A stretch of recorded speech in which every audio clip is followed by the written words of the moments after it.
Judas.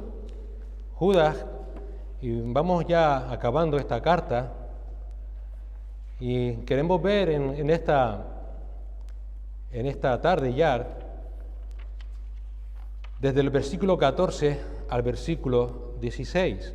Judas, del 14 al 16. Judas, como hemos dicho ya en otros domingos, es el penúltimo libro de la Biblia antes del Apocalipsis, que nos muestra a Cristo en gloria y viniendo para llevar a cabo su juicio sobre todas las naciones, para vindicar su nombre durante el milenio eterno, para cumplir sus promesas, sus pactos hechos a Abraham, a David, a través de Israel, para completar a los gentiles que van a ser salvos, para condenar a los impíos en el gran juicio del trono blanco y para crear cielos nuevos y tierra nueva y el estado eterno. Pero como hemos dicho también en otras semanas anteriores, Judas, antes de ese tiempo, ya nos advierte de lo peligroso que va a ser los tiempos en los que nos ha tocado vivir. Porque el peligro no solamente vendrá desde afuera, sino sobre todo desde dentro de las iglesias a través de la apostasía, de los apóstatas. Y es una advertencia para todos nosotros a perseverar en la palabra del Señor, a perseverar en una fe dada a los santos una vez y para siempre, y a no dejarnos guiar por cantos de sirena de cualquiera que venga diciéndose ser creyente.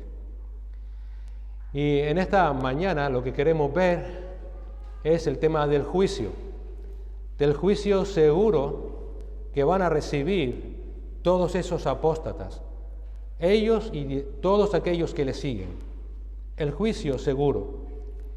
Pero antes de poder verlo y ver ese significado, me gustaría preguntarte, si fueras invitado a una fiesta o a un funeral, ¿cuál elegirías ir? ¿Al funeral o a la fiesta? Permíteme quizás poner la respuesta en tu boca y si me equivoco, perdóname. Pero estoy casi completamente seguro que todos los que estamos aquí, ante esa pregunta diríamos que elegiríamos la fiesta. A nadie le gustaría ir a un funeral, ¿verdad? En la fiesta va a haber diversión, va a haber risas, allí lo vamos a pasar bien, vamos a pasar un buen tiempo, y más con la situación que estamos viviendo de tanta tristeza, ¿por qué no una buena fiesta, dar una alegría al cuerpo? Ir a un funeral ahora, eso solamente me va a causar dolor, lágrimas, tristeza. No, déjame con la fiesta.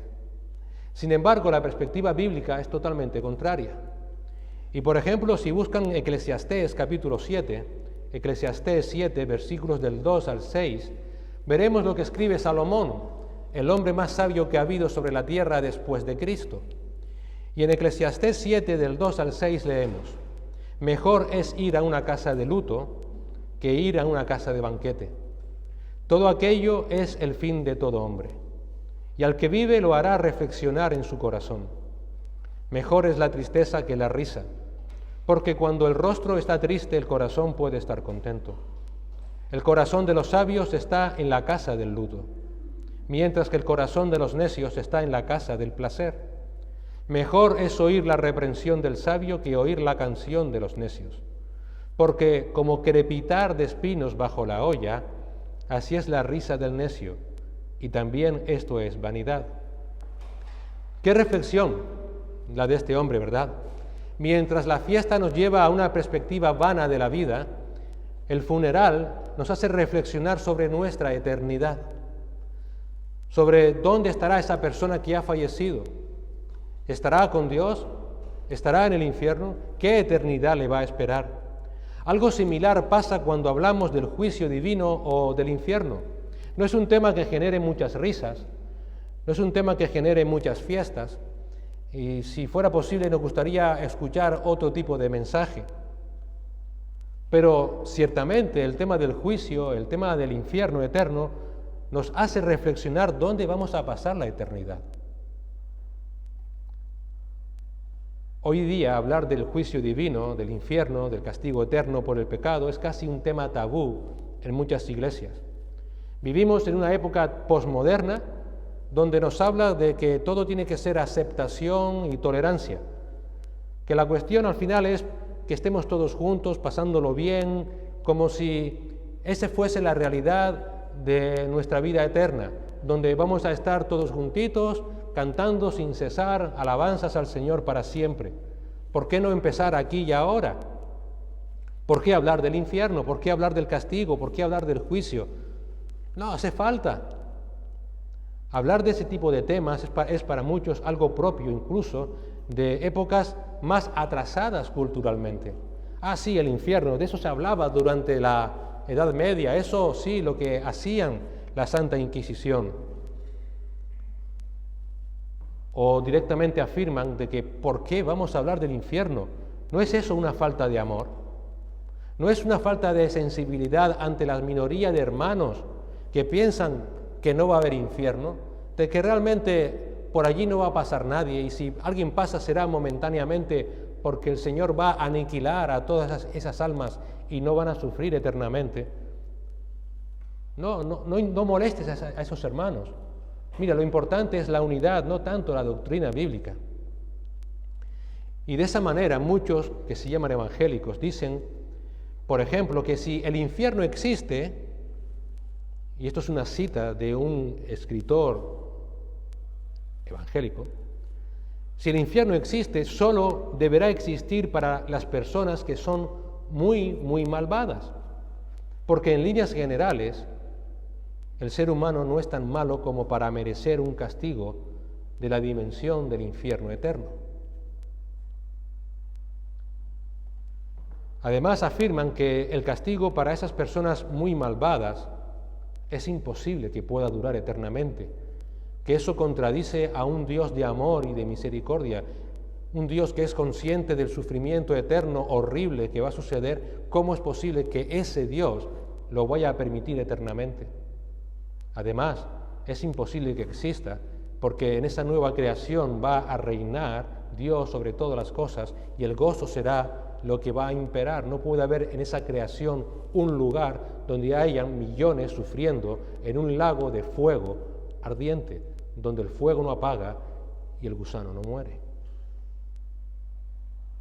Para ellos es desproporcionado creer que ningún ser humano pueda estar ahí por toda la eternidad. En claro con ese contraste de esta postura popular de muchos, la palabra de Dios, por un lado, habla sin tapujos acerca de la realidad del juicio y de la realidad del infierno. Habla sin tapujos y con palabras claras que no llevan a la duda acerca de la condenación eterna en el lago eterno. Todo ser humano será resucitado, todos tendrán cuerpos físicos, unos para la gloria y otros condenados para estar en el infierno. Quiero que entiendas lo siguiente. Dios creó a todo ser humano con cuerpo físico para poder disfrutar de esta creación que Él hizo. Estamos hechos para vivir y disfrutar de su creación. No fuimos creados para sufrir físicamente en un lugar donde hay un fuego eterno y donde hay un gusano eterno. Pero en ese cuerpo que el Señor va a crear, estará capacitado para no morir, aunque sí para sufrir en ese sitio. Allí estarán en cuerpos físicos eternamente hombres y mujeres que han rechazado la misericordia de Dios en Cristo Jesús, sufriendo en un lago de fuego ardiente, pero sin morir, siendo comidos por gusanos, pero sin morir. Desde Génesis hasta Apocalipsis, el tema del juicio es un tema capital. Lo vemos en Génesis 6 al 8, con el diluvio universal. Lo leemos en Deuteronomio 28, del 15 al 68. Lo leemos en Isaías 1, 3, 5, en los capítulos del 3 al 23. Lo leemos en Jeremías capítulo 2 al 9, del capítulo 46 al 51. Lo leemos en Ezequiel 20, en Ezequiel 25, en Ezequiel 32. El libro de Joel trata sobre el juicio, el libro de Zacarías trata sobre el juicio. En los evangelios, el mismo Señor Jesús habló más veces acerca del juicio que de la salvación. En un solo sermón, El sermón del reino que leemos en Mateo 13, el Señor lo anunció 2 veces y acabó diciendo, ¿han entendido lo que les he dicho? En las cartas vemos cómo la importancia del tema del juicio está en todas ellas. La encontramos en Romanos, en la carta a los Corintios, Gálatas, Colosenses, Judas, Apocalipsis. Es decir, a lo largo y a lo ancho de las Escrituras, Dios está advirtiendo del juicio contra el pecado y contra el pecador. En toda la Escritura encontramos la realidad de que Dios es un Dios que está juzgando, que ha juzgado, juzga y juzgará. Y en el Nuevo Testamento, el trato que se le hace al juicio de Dios tiene una serie de características muy claras.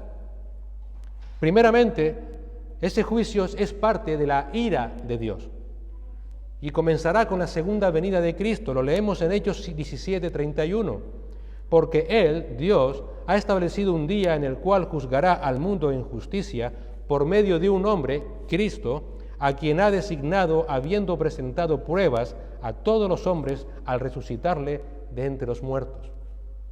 Segundo, será un juicio general y público. Nadie podrá ocultar sus pecados o escapar de su responsabilidad. Marcos 4:21, y el Señor decía, ¿acaso se trae una lámpara para ponerla debajo de un almud o debajo de la cama? ¿No es para ponerla en el candelero? Será un juicio justo e imparcial, Romanos 2:11, porque en Dios no hay acepción de personas. Cuarto, nadie va a escapar de ese juicio, ni los más malvados, ni los que se creen justos. Romanos 2, del 1 al 3. Por lo cual no tienes excusa, oh hombre, quien quiera que seas tú, que juzgas, pues al juzgar a otro, a ti mismo te condenas, porque tú que juzgas practicas las mismas cosas. Y sabemos que el juicio de Dios justamente cae sobre los que practican tales cosas. ¿Y piensas esto, oh hombre? Tú que condenas a los que practican tales cosas y haces lo mismo, ¿que escaparás al juicio de Dios? Quinto, Dios lo advierte en su misericordia porque no quiere que nadie sea condenado. Segundo de Pedro 3:9. El Señor no se tarda en cumplir su promesa. Esa es la promesa del juicio, su vuelta para llevar a cabo el juicio, según algunos entienden por tardanza, sino que es paciente para con vosotros, no queriendo que nadie perezca, sino que todos vengan al arrepentimiento. Sexto, el juicio está basado en la ley de Dios, una ley que todo ser humano ha violado y que solo aquellos que han confiado en Cristo como Señor y Salvador, por medio de la fe, serán salvados. Romanos 3, del 23 al 28. Por cuanto todos pecaron y no alcanzan la gloria de Dios, siendo justificados gratuitamente por gracia, por medio de la redención que es en Cristo Jesús, a quien Dios exhibió públicamente como propiciación por su sangre a través de la fe, como demostración de su justicia, porque en su tolerancia Dios pasó por alto los pecados cometidos anteriormente, para demostrar en este tiempo su justicia, a fin de que Él sea justo y sea el que justifica al que tiene fe en Jesús. ¿Dónde está pues la jactancia? Queda excluida. ¿Por cuál ley? ¿La de las obras? No, por la ley de la fe. Porque concluimos que el hombre es justificado por la fe aparte de las obras de la ley. Y séptimo, será un juicio más severo para aquellos que, habiendo conocido la verdad, la han rechazado. Hebreos 10, del 26 al 31. Porque si continuamos pecando deliberadamente después de haber recibido el conocimiento de la verdad, ya no queda sacrificio alguno por los pecados, sino cierta horrenda expectación de juicio y la furia de un fuego que ha de consumir a los adversarios. Cualquiera que viola la ley de Moisés muere sin misericordia por el testimonio de 2 o 3 testigos. ¿Cuánto mayor castigo pensáis que merecerá el que ha hollado bajo sus pies al Hijo de Dios y ha tenido por inmunda la sangre del pacto por la cual fue santificado y ha ultrajado al Espíritu de gracia? Pues conocemos al que dijo, mía es la venganza, yo pagaré, y otra vez el Señor juzgará a su pueblo. Horrenda cosa es caer en manos del Dios vivo. Y Judas en esta mañana incide en esta terrible realidad del juicio seguro y del juicio severo que recibirán todos aquellos, los apóstatas, que aun a pesar de haber conocido la palabra de Dios, de haber conocido la verdad de Cristo, lo rechazan. Y lo advierte al final de su carta para que nadie vuelva a repetir o nadie repita ese error que muchos hoy día están cometiendo. Y nos da 3 puntos acerca del juicio de Dios contra los apóstatas para advertirnos. Primero, la seguridad del juicio divino. La seguridad del juicio divino. Segundo, lo certero del juicio divino. Lo certero del juicio divino. Y tercero, las pruebas condenatorias del juicio divino. Las pruebas condenatorias del juicio divino. Judas, del 14 al 16, dice lo siguiente: de estos, hablando de los apóstatas, hablando de todos aquellos que al final abandonan el Evangelio, de estos también profetizó Enoc en la 7ª generación desde Adán, diciendo: he aquí, el Señor vino con muchos millares de sus santos, para ejecutar juicio sobre todos y para condenar a todos los impíos de todas sus obras de impiedad que han hecho impíamente, y de todas las cosas ofensivas que pecadores impíos dijeron contra él. Estos son murmuradores, quejumbrosos, que andan tras sus propias pasiones, hablan con arrogancia, adulando a la gente para obtener beneficio. La seguridad del juicio divino. Dice Judas que de estos también profetizó Enoc en la 7ª generación desde Adán, diciendo: he aquí el Señor vino con muchos millares de sus santos. Como hemos dicho, y si recuerdan a lo largo de nuestro estudio de Judas, el autor está advirtiendo a su audiencia, a aquellos a los que él exhorta al principio a batallar por la batalla de la fe, advirtiendo esta breve carta sobre el juicio condenatorio a los apóstatas. No es la primera vez que lo hace. Ya él mencionó ese juicio en Judas 4, donde habla de los apóstatas como marcados para condenación. Lo hace en Judas 10, donde habla de la destrucción de los apóstatas. Lo vuelve a decir en Judas 12 al 13, donde dice que la oscuridad de las tinieblas está reservada para ellos para siempre.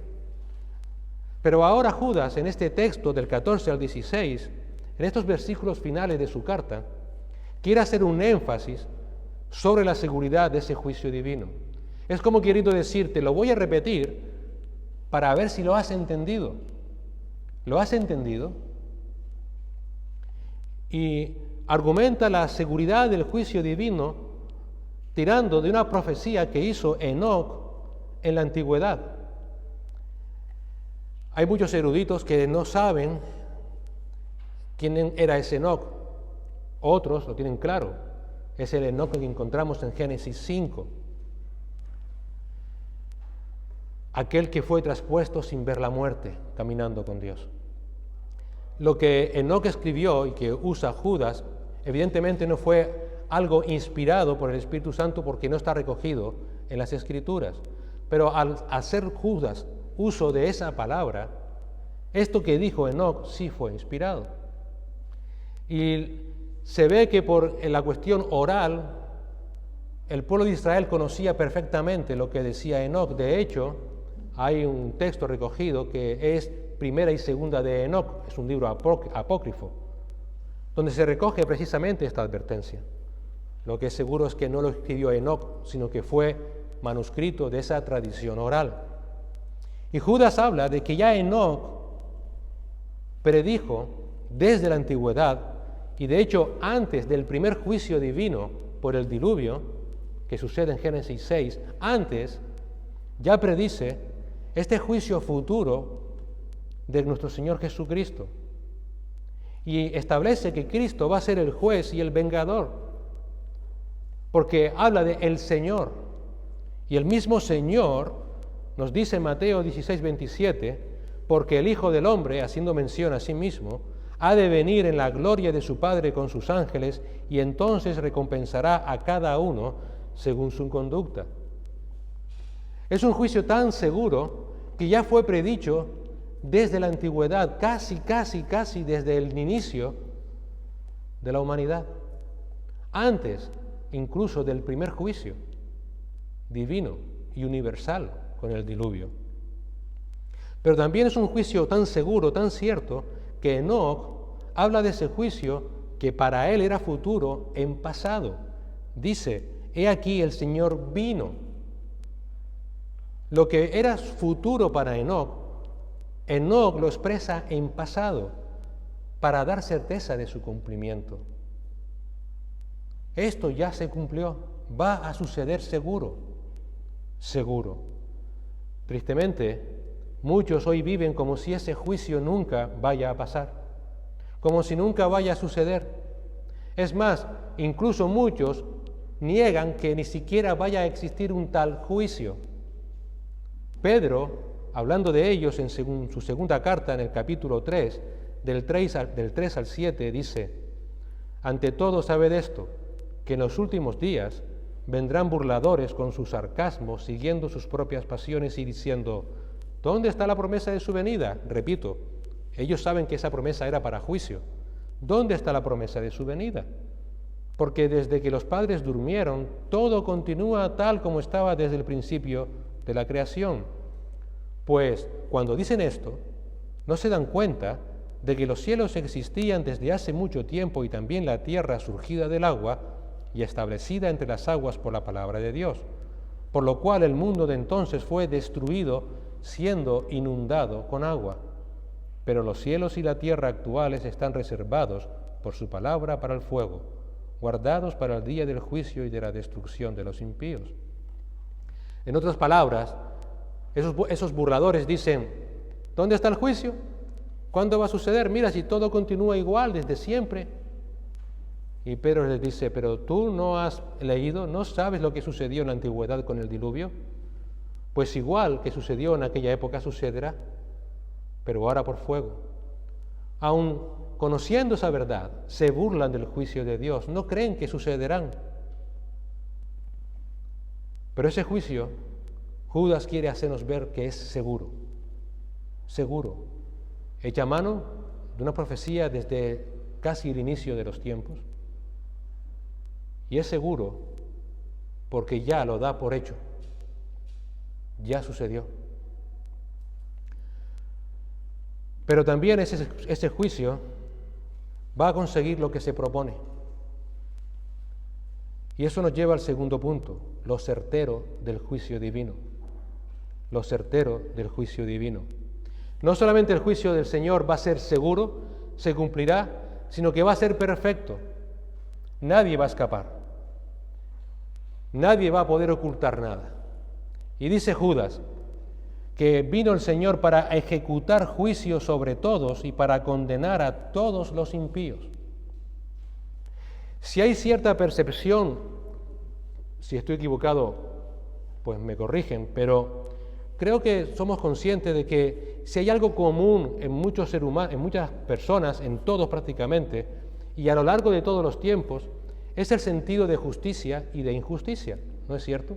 ¿Cuántas veces tú no habrás dicho en tu vida, lo que estoy viviendo es injusto, lo que me está pasando es injusto, no es justo lo que me sucede en esta vida, no es justo que los malos estén prosperando, decía el salmista, no es justo, la política no es justa, la sociedad no es justa, ver cuánto niño muere de hambre no es justo cuando hay tanta comida por todas partes. ¿Verdad que tenemos hasta cierto punto la capacidad de evaluar lo que es justo de lo que es injusto? ¿Sabes por qué eso sucede? ¿Sabes por qué somos capaces de tener ese tipo de valoración? No digo que estén equivocadas, sino tenemos la capacidad de hacerlo. Bueno, básicamente por una causa. Porque Dios ha escrito su ley en nuestros corazones. Es lo que nos dice Pablo en Romanos 2, del 14 al 15. Porque cuando los gentiles que no tienen la ley cumplen por instinto los dictados de la ley, ellos, no teniendo la ley, son una ley para sí mismos, ya que muestran la obra de la ley escrita en sus corazones, su conciencia dando testimonio y sus pensamientos acusándolos unas veces y otras defendiéndolos. Dios escribió su ley en nuestros corazones y eso nos hace ser capaces de poder discernir lo que es justo de lo que es injusto. Pero ¿sabes una cosa? que esa misma ley que el Señor ha puesto en nuestros corazones y que nos da esa capacidad, también nos hace ser responsables ante Dios. ¿Qué es lo que está diciendo Pablo aquí en Romanos? Que esa ley escrita en los corazones de los gentiles hace que ellos mismos sean ya responsables. Hoy en día hoy en día no, desde hace tiempo, desde siempre de hecho, el ser humano ha intentado eludir esa responsabilidad delante de Dios. Unos dicen que ¿cómo vamos a ser responsables si el ser humano actúa por instinto porque no deja de ser una evolución del mono? Como he venido del mono, soy un animal, pues no dejo de actuar por instinto. Otros dicen que cómo voy a ser responsable si al final soy fruto de las consecuencias de donde yo estoy, de mi entorno, de la familia donde fui criado, de la cultura que recibí, de la sociedad donde me crié. Yo no debo culpa, no puedo ser responsable. Pero eso es lo que no encontramos en la palabra de Dios. Todo ser humano ha sido creado a la imagen de Dios, por tanto es responsable ante Dios. Todos somos responsables. Si tienes la capacidad de saber qué es justo y qué es injusto, entonces entiende una cosa, eres responsable ante Dios. Eres responsable ante Dios. Y por esa causa, todo ser humano, dice Judas, tendremos por esa responsabilidad que pasar por un juicio ante Dios. Todos. Judas dice, todos pasaremos por un juicio. Hebreos 9:27 afirma, y así como está decretado que los hombres mueran una sola vez y después de esto el juicio. ¿Todos vamos a morir? Sí o sí. Bueno, pues si todos moriremos, todos pasaremos por un juicio. Todos. Ahora, no todos vamos a pasar por el mismo juicio. No todos pasaremos por el mismo juicio. Lo certero del juicio es que todo ser humano pasará por él, pero no todos vamos a pasar por el mismo juicio. Por eso lo primero que hay que entender para poder comprender lo certero del juicio es que la palabra nos habla de varios juicios que van a suceder. Para lo que nos interesa en esta mañana vamos a ver dos: el tribunal de Cristo y el juicio del gran trono blanco. El tribunal de Cristo es exclusivamente para los creyentes, para aquellos que hemos depositado nuestra fe en Cristo Jesús, para aquellos que se han arrepentido de sus pecados, y lo tenemos en 2 de Corintios capítulo 5, versículo 10.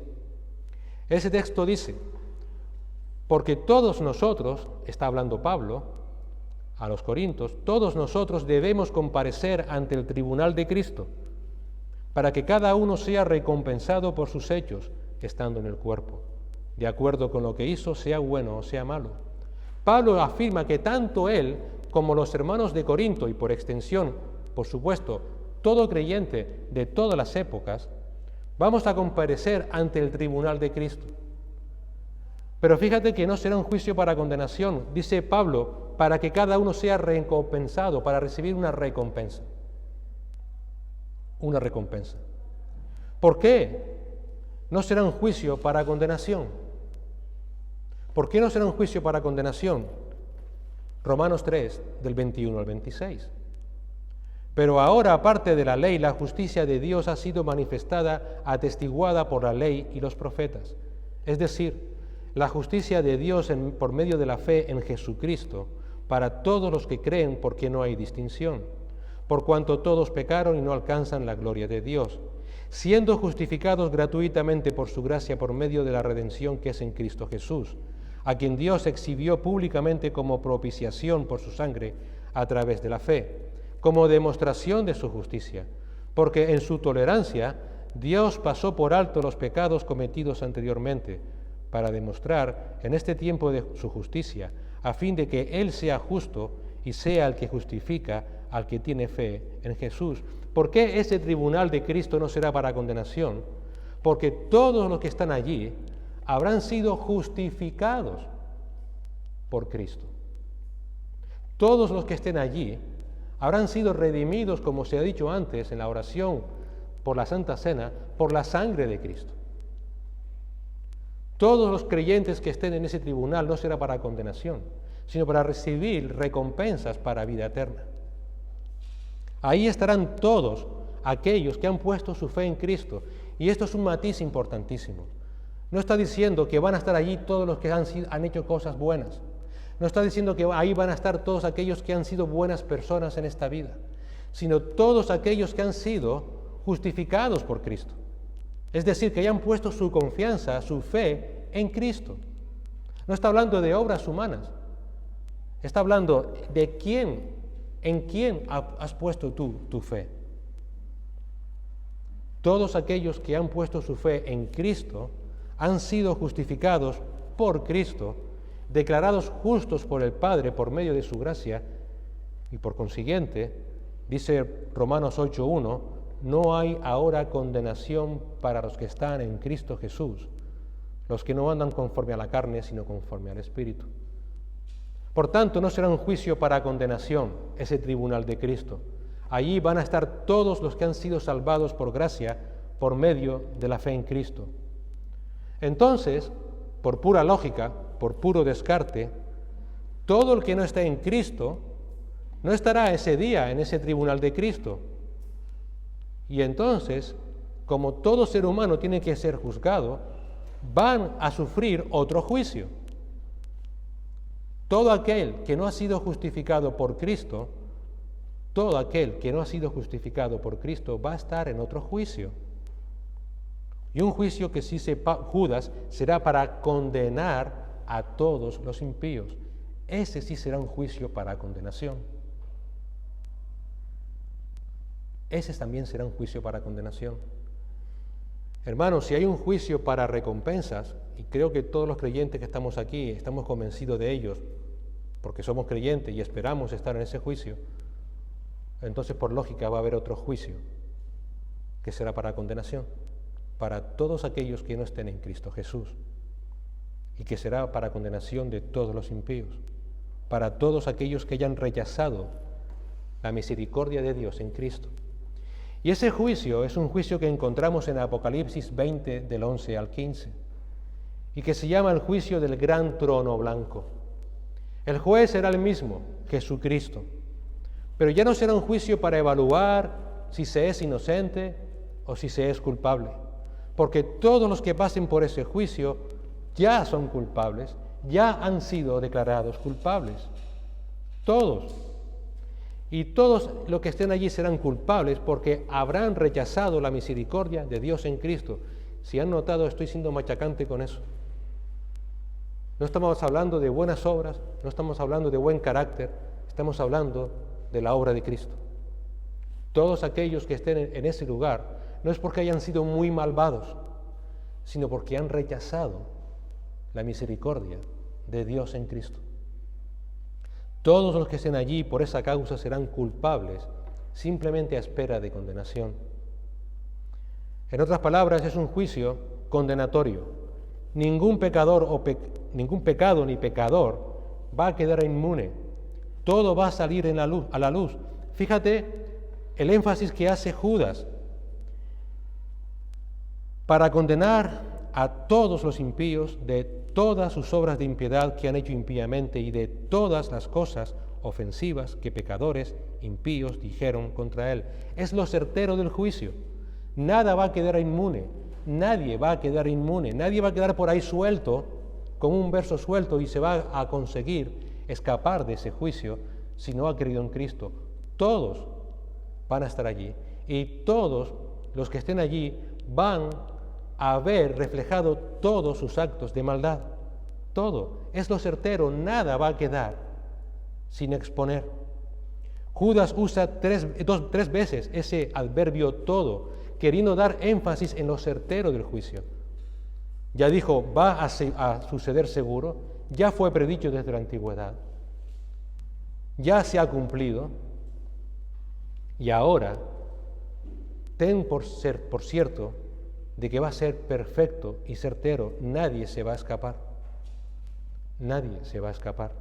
Yo no sé cuántas veces quizás hayas pensado, cuando esté allí, me podré justificar delante de Dios. No vas a poder hacerlo. Recuerda, es un juicio para condenación, no para que te justifiques a ver si Dios en ese momento tiene misericordia de ti. Es un juicio para condenación. Va a abarcar a todos los pecadores y va a tratar de todas las cosas ofensivas que hayan hecho, de todas. Nada va a quedar oculto. En otras palabras, nadie que no haya creído en Cristo por fe, nadie que no se haya arrepentido de sus pecados, que es la única manera de escapar de ese juicio, va a escapar. Nadie. Todos los impíos van a estar allí, en ese juicio del gran trono blanco, y allí van a recibir su justa condena. Pero no solamente van a condenarlos, sino que además van a ser convencidos de sus pecados. Ese es otro punto de lo certero de ese juicio. Van a ser convencidos.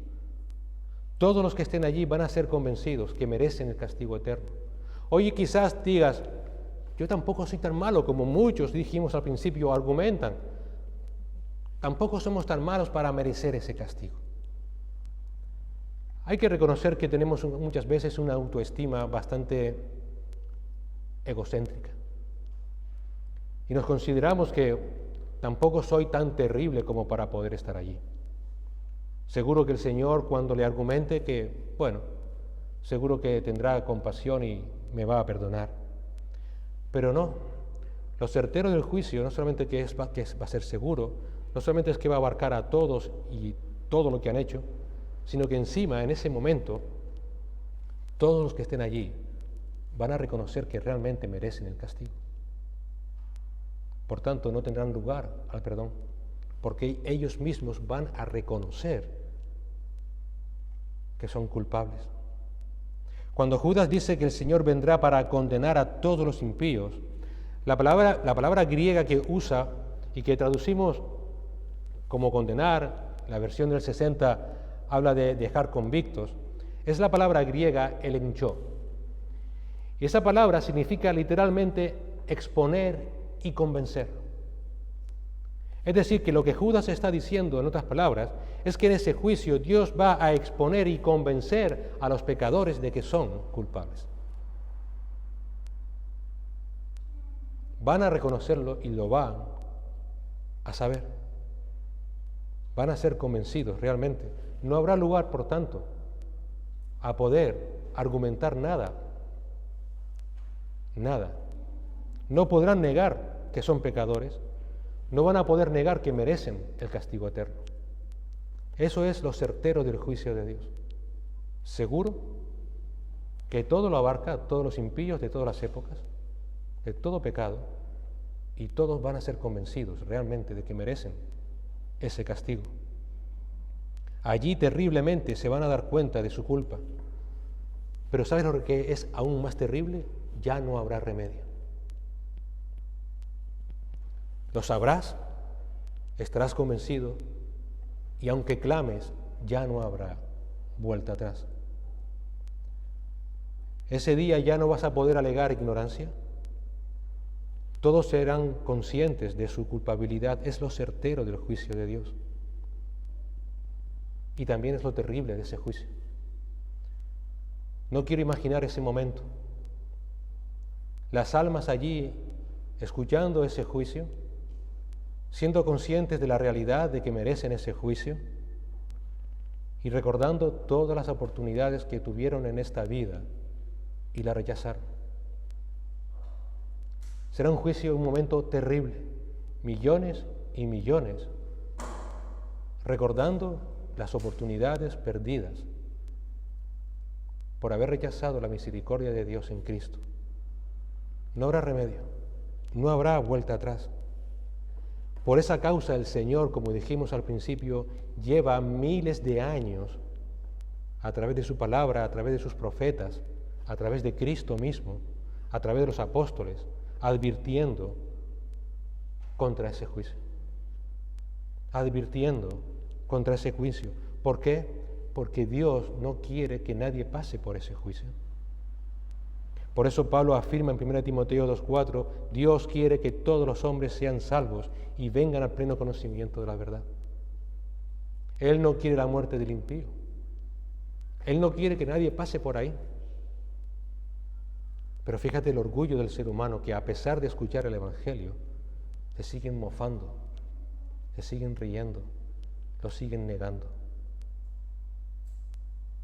Hay un autor, Bengel, que dice sobre este texto: el que peca está loco, pero el que peca sabiendo lo que va a suceder está peor aún.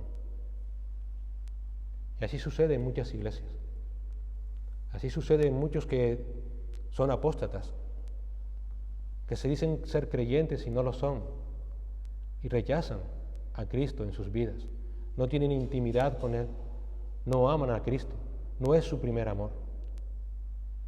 Aun sabiendo las Escrituras, aun sabiendo todas las consecuencias, siguen viviendo vidas impías, confiando tal vez en sus fuerzas, en sus obras,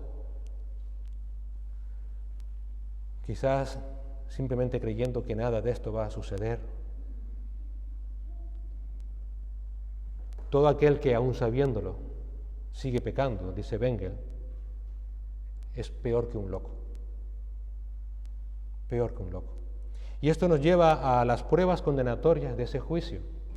Las pruebas condenatorias de ese juicio.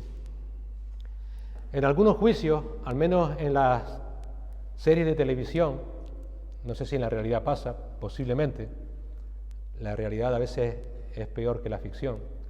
En algunos juicios, de manera ilegal, a veces se ocultan las pruebas, con el propósito de así jugar con ventaja frente a la otra parte. Pero Dios no hace así. Él no oculta ninguna prueba que Él va a usar para condenar a los impíos en aquel juicio. Él no tiene necesidad de ocultar nada. Como hemos visto, Él no oculta la seguridad del juicio, Él no está ocultando lo certero del mismo, y tampoco va a decir cuáles son las pruebas que Él va a usar para incriminar a todos los que estén allí. Más bien hace todo lo contrario. Él manifiesta todo esto, manifiesta que el juicio es seguro, manifiesta que es certero, que ahí que va a estar todo el mundo, que nadie va a escapar, salvo que esté en Cristo. Y Él da todas las pruebas con el propósito de que al menos la gente escuche, le teman y se arrepientan. Y Judas identifica las dos pruebas, digamos, generales que Dios va a usar en ese juicio condenatorio contra los impíos. Dice Judas, por un lado, todas sus obras de impiedad que han hecho impíamente. Prueba incriminatoria número 1, todas sus obras de impiedad que han hecho impíamente. En otras palabras, esa prueba condenatoria será la prueba de sus vidas vividas de manera malvada. Vividas de manera conscientemente malvadas. Vividas a espaldas de la justicia de Dios. A lo largo de la carta, Judas ha ido desgranando todas esas obras de impiedad. En el versículo 4 leemos que han convertido la gracia del Señor en libertinaje y niegan el señorío de Cristo. En el versículo 8 son sexualmente inmorales, se erigen como autoridad en lugar de Cristo. Versículo 10 son blasfemos contra todo lo que tiene que ver con el Señor. Versículos 11, 12 y 13 son destructores del amor fraternal en las iglesias. Pervierten el Evangelio del Señor Jesucristo. Y a pesar de sus palabras infladas, de sus ministerios aparentemente exitosos, dice Judas, son sin fruto, doblemente muertos. Esas son las pruebas de esas vidas malvadas que todos los que estén allí van a tener. Y ahora, al final de su carta, Judas aporta otra prueba condenatoria, la segunda prueba condenatoria. Corazones abominables. Sigue diciendo Judas, y de todas las cosas ofensivas que pecadores impíos dijeron contra él. No solamente de todo lo que hicieron, sino también de todo lo que dijeron contra el Señor. Es la prueba condenatoria de corazones egocéntricos que solamente hablan mal contra Dios. ¿Y de qué manera alguien puede hablar mal contra Dios? Quizás puedas pensar que es lo que muchos hacen del mundo, que es insultar a Dios con insultos muy graves. Creo que todos somos conscientes y que no hace falta repetir. Pero no está hablando de ese tipo de malas palabras. Judas dice, o nos muestra cuáles son cuáles son las causas de tener esos corazones que difaman contra Dios. Dice Judas, son murmuradores quejumbrosos que andan tras sus propias pasiones, hablan con arrogancia, adulando a la gente para obtener beneficio. En otras palabras, esos apóstatas no solamente pecan con sus actos, sino que además hablan mal de Dios, ofendiéndole con palabras injuriosas, murmurando de Él, murmurando y quejándose por sus designios, murmurando de Dios por su voluntad en sus vidas, por lo que ellos consideran la injusticia de Dios en mi vida. Y por esa razón son aduladores soberbios, descontentos, que adulan a otros para obtener de ellos lo que ellos creen que Dios les tenía que haber dado de un principio. Y engañan a muchos para sacarles lo que ellos creen que Dios tenía que haberles dado desde un principio. La palabra que usa Judas aquí para murmurar solo aparece aquí en todo el Nuevo Testamento. Implica hablar en baja voz contra lo que otro está diciendo. La idea es que mientras alguien está hablando, otro que aparentemente está escuchando, lo que hace en ese mismo instante es en voz baja criticar lo que ese otro dice. En otras palabras, los apóstatas critican a Dios y critican la palabra de Dios. No se conforman con la palabra de Dios. Critican todo lo que el Señor ha expresado en su palabra. Critican la voluntad de Dios expresada en su palabra. Critican el buen testimonio de Dios en su palabra. Esto es algo que el ser humano ha hecho desde siempre. El pueblo de Israel, como leemos en el Salmo 106, del 24 al 25, aborrecieron la tierra deseable, no creyeron en su palabra, sino que murmuraron en sus tiendas y no escucharon la voz del Señor. En Zacarías 7, del 11 al 12, pero ellos, los judíos, el pueblo de Israel, rehusaron escuchar y volvieron la espalda rebelde y taparon los oídos para no oír, y endurecieron sus corazones como el diamante, para no oír la ley ni las palabras que el Señor de los ejércitos había enviado por su Espíritu por medio de los antiguos profetas. Vino pues gran enojo de parte del Señor de los ejércitos. Por causa de esas murmuraciones, por causa de que ellos murmuraban contra la voluntad de Dios, criticaban a Dios por lo que Dios estaba haciendo en sus vidas, por esa causa, dice, vino gran enojo por parte del Señor de los ejércitos. Párate, antes de que critiques a los israelitas y digas qué murmuradores son. Primera de Corintios 10:10, a la iglesia. No murmuréis, como algunos de ellos murmuraron, hablando de los judíos, del ejemplo de los israelitas, y fueron destruidos por el destructor. Si Pablo, movido por el Espíritu Santo, escribe estas palabras inspirado por el Espíritu Santo, es porque la murmuración actual también existe. Murmuramos contra Dios. Murmuramos porque muchas veces no estamos conformes con nuestras vidas. Esta es la vida que me ha tocado vivir. Esto es lo que el Señor quería para mí. Pero no solamente murmuran de la palabra de Dios, sino que se quejan contra Dios. Dice Judas, son quejumbrosos. Se quejan contra Dios.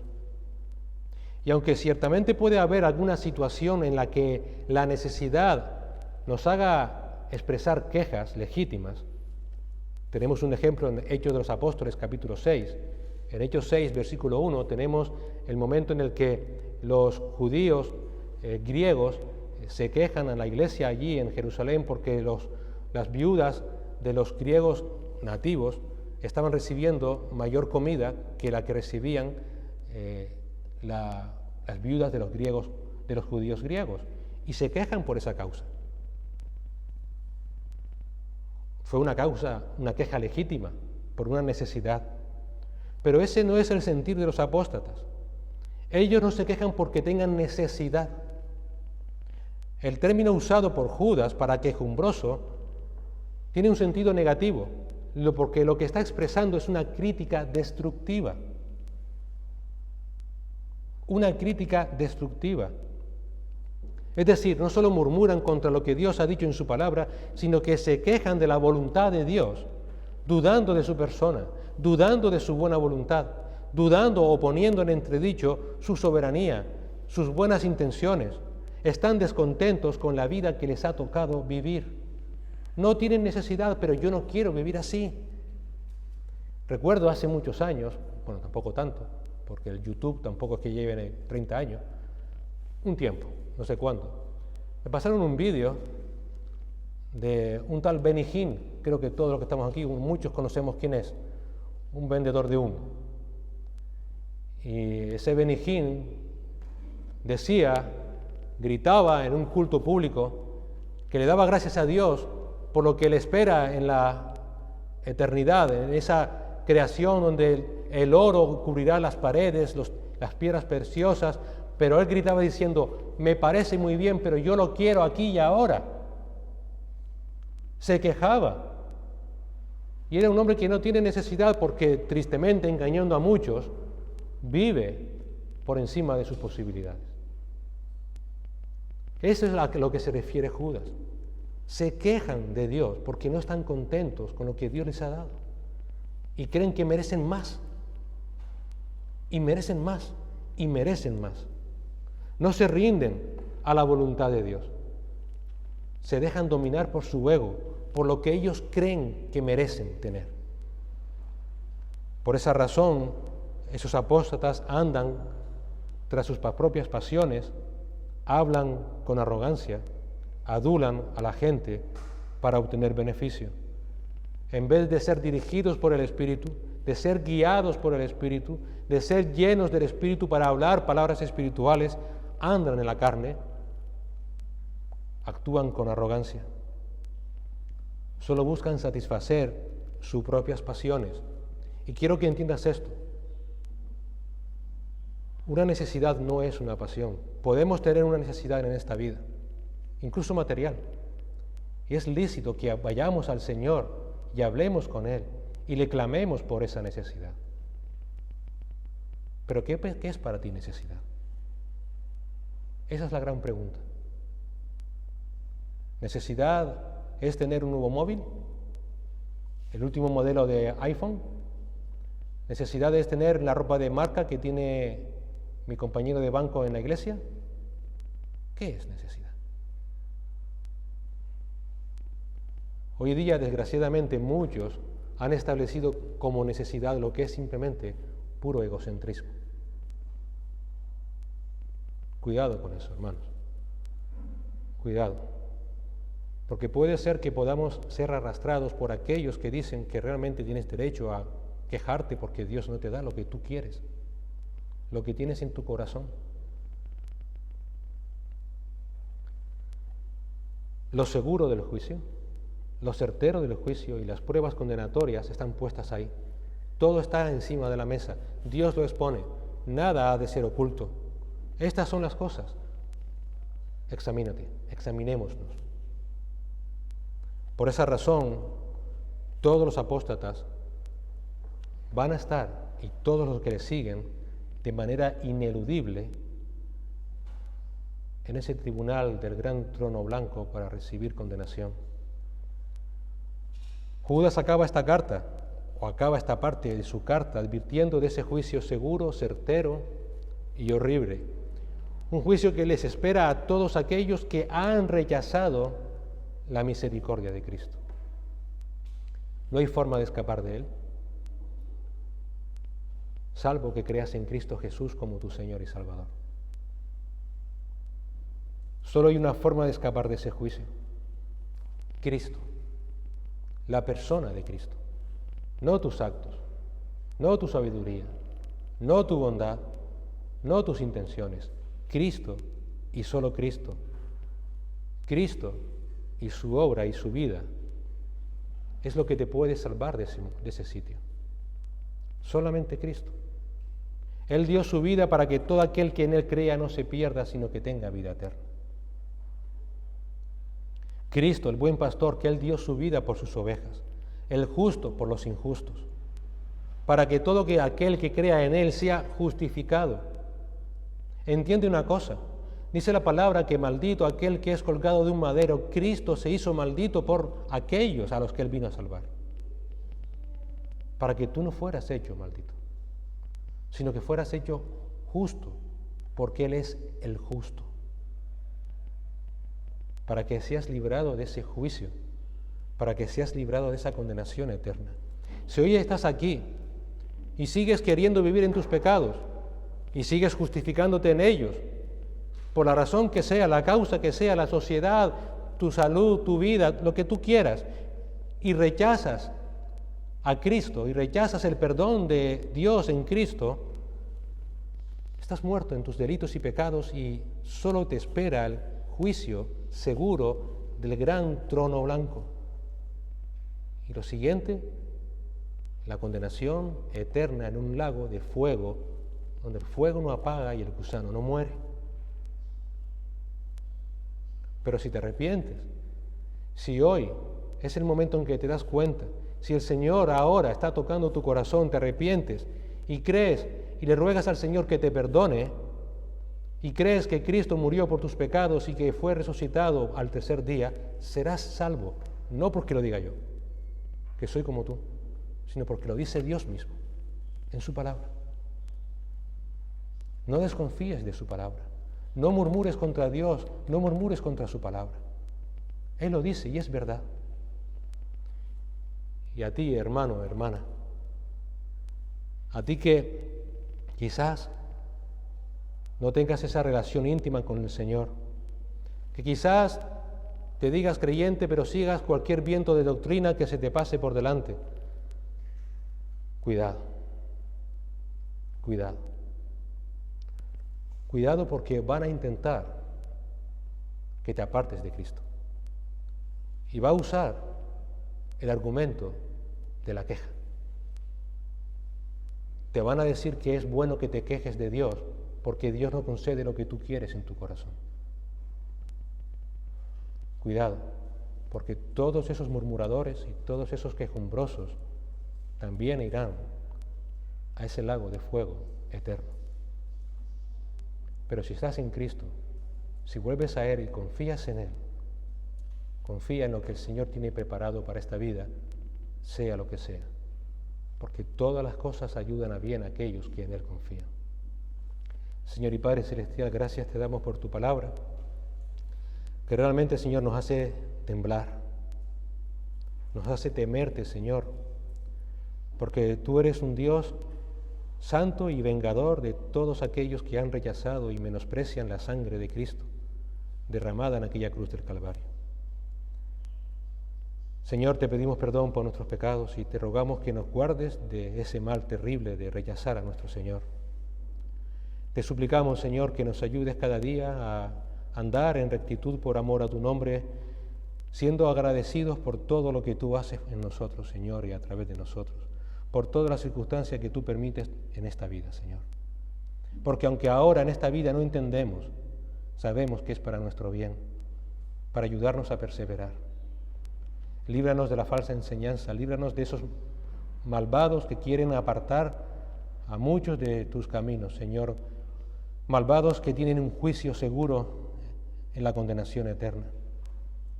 Un juicio, Señor, certero, porque de ahí no van a escapar.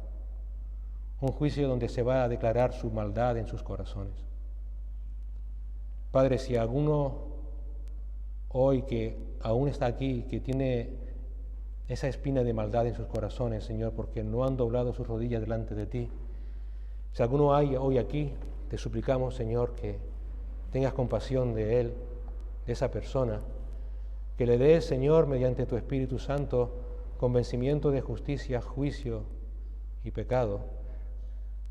Te suplicamos que le des arrepentimiento, Señor, y que los libre de ese lugar terrible al que irán todos aquellos que rechacen tu misericordia en Cristo.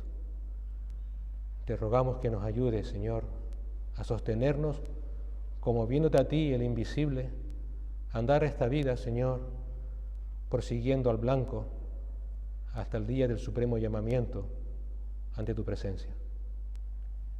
Cuídanos, Señor, guíanos en este día. Ayúdanos a dar testimonio de tu verdad a todos aquellos que nos rodean, para, Señor, si así es tu voluntad, tú salves, Señor, de ese día a muchos. Te lo rogamos y te damos las gracias en Cristo Jesús. Amén.